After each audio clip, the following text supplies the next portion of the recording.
Excellencies and distinguished guests, thank you for the honor of addressing the 6th Raisina Dialogue. In the novel 2034, a novel of the next World War by Elliot Ackerman and Admiral James Stavridis, armed conflict breaks out between the United States and China in the South China Sea, near the Philippines, aptly named Mischief Reef. The conflict eventually, and if I may say inevitably, pulls in Russia, Iran, and India. The novel is a fictional vision of the future, but its premise is truth. The future will be determined by the dynamics of the Indo-Pacific. As External Affairs Minister S. Jaishankar wisely says, the Indo-Pacific is unquestionably the arena for the contemporary version of the Great Game, where multiple players with diverse ambitions display their strategic skills. In that arena, multilateralism is imperative. For the Philippines, the Association of Southeast Asian Nations and ASEAN centrality are the core of that multilateral order. We seek to reduce even more its former marginality, while staying skeptical of great power schemes that seek to drag in ASEAN piecemeal into larger quarrels, more dangerous rivalries, and far bigger ambitions that we as a region of peace do not share. ASEAN is currently facing the challenge of moral irrelevancy if it fails to resolve the crisis and carnage in Burma, where silence gives consent and engagement with the junta amounts to complicity. We do not want ASEAN centrality to return to marginality as a symbol of what a multinational organization should not be.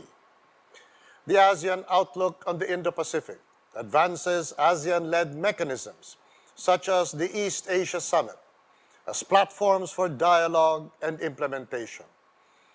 But it is also open to developing cooperation with other regional and sub-regional mechanisms in the Asia-Pacific and Indian Ocean regions as may be needed. We therefore welcome India's Indo-Pacific Oceans Initiative, for it complements the ASEAN outlook, with both emphasizing the need for a safe and rules-based maritime domain. We also recognize the value of other multilateral initiatives, or what some have referred to as minilateral arrangements, involving as they do only 3 or 4 like-minded countries.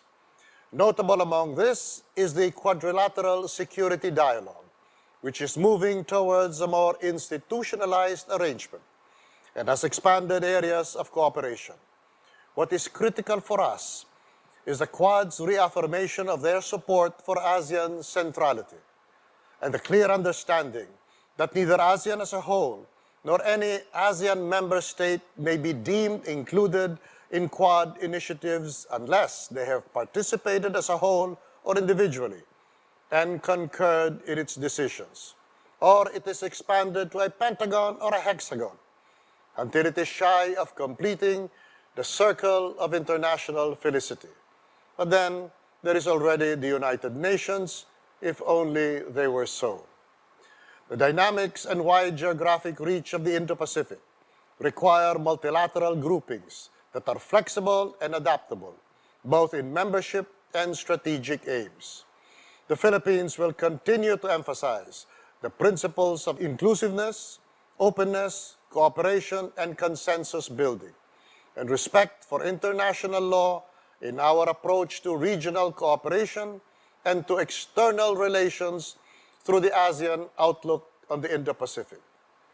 In closing, allow me to go back to the novel 2034. India, with its pragmatism and long view of history, saves the world from plunging deeper into a nuclear war, with Admiral Patel admonishing the main character that the world is large enough for coexistence of global powers.